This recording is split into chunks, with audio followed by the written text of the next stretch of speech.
সাহায্য করবে। চুয়াডাঙ্গা জেলার মমিনপুর ইউনিয়নের আমিরপুর গ্রামের মাঠে একটি পান বরজে আগুন লেগে গেছে। আমরা স্থানীয় লোকজনের সঙ্গে কথা বলেছি, কথা বলার পরে জানতে পেরেছি যে এই পাশেই একটি ভুট্টার ভইতে তার ভুট্টার যে ডাটা বা নাড়া বলে এটা পুড়াতে গিয়েই কিন্তু এই আগুনের সূত্রপাত। পানের বরজ একদম পুড়ে শেষ। আপনারা ভিডিওতে যেটা দেখতে পাচ্ছেন এখনো আগুন দমদম করছে। একদম মুহূর্তের মধ্যে কিন্তু আগুনে পুড়ে সব সাফ হয়ে গেছে। এখন আগুন জ্বলছে।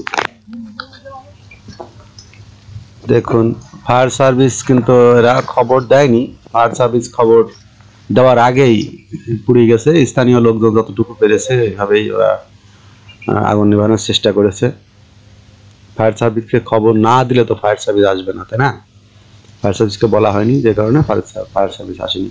আমরা স্থানীয় কয়েকজনের সাথে কথা বলেছি, তারা বলেছে যে পাশেই যে লোকটা এই ভুট্টার নাড়া পোড়াচ্ছিল এই লোকটা নাকি কিছুটা মানসিক ভারসাম্যহীন, যে কারণেই কিন্তু এই ঘটনাটা ঘটে গেছে। নয়তো কিন্তু এমন ধরনের পানের বরজের পাশে কখনো কেউ কোনোদিন এইভাবে কিন্তু আগুন ধরায় না। আর এখনকার যে পান বরজের যে শলিগুলা সম্পূর্ণ মানুষ পাটখাটির দেয়, এই কারণে খুব দ্রুত পুড়তে পারে, বরজটা পুড়ে যায়। এখন ওরা একটা রড দিয়ে কিংবা আধুনিক পদ্ধতিতে অনেকেই চাষ করে, উপরে কোনো রকম ইয়ে থাকে না। আগুন ধরার চান্স থাকলে বড় হয়তো ক্ষতিটা কম হয়। দেখেন, এই চুয়াডাঙ্গা জেলার সবচেয়ে অর্থকারী ফসল কিন্তু এই পান। এই পানটা পুড়ে গেলে কৃষকের যে কি ক্ষতি সেটা না বলে বোঝানো যাবে না। যেমন অর্থকারী ফসল সেমন ব্যয়বহুল খরচ এটা এই ক্ষেতটা তৈরি করতে।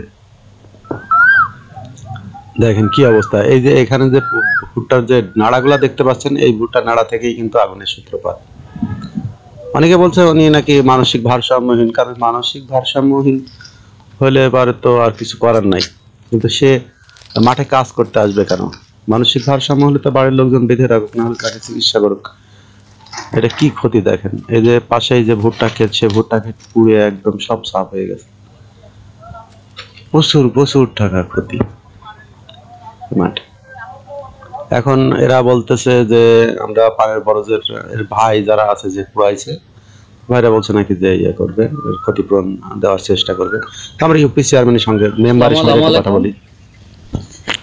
এই দুপুর 1টার দিকে একজন ভুট্টার ডাটা পোড়াতে গিয়ে এরকম একটা দুর্ঘটনা ঘটেছে।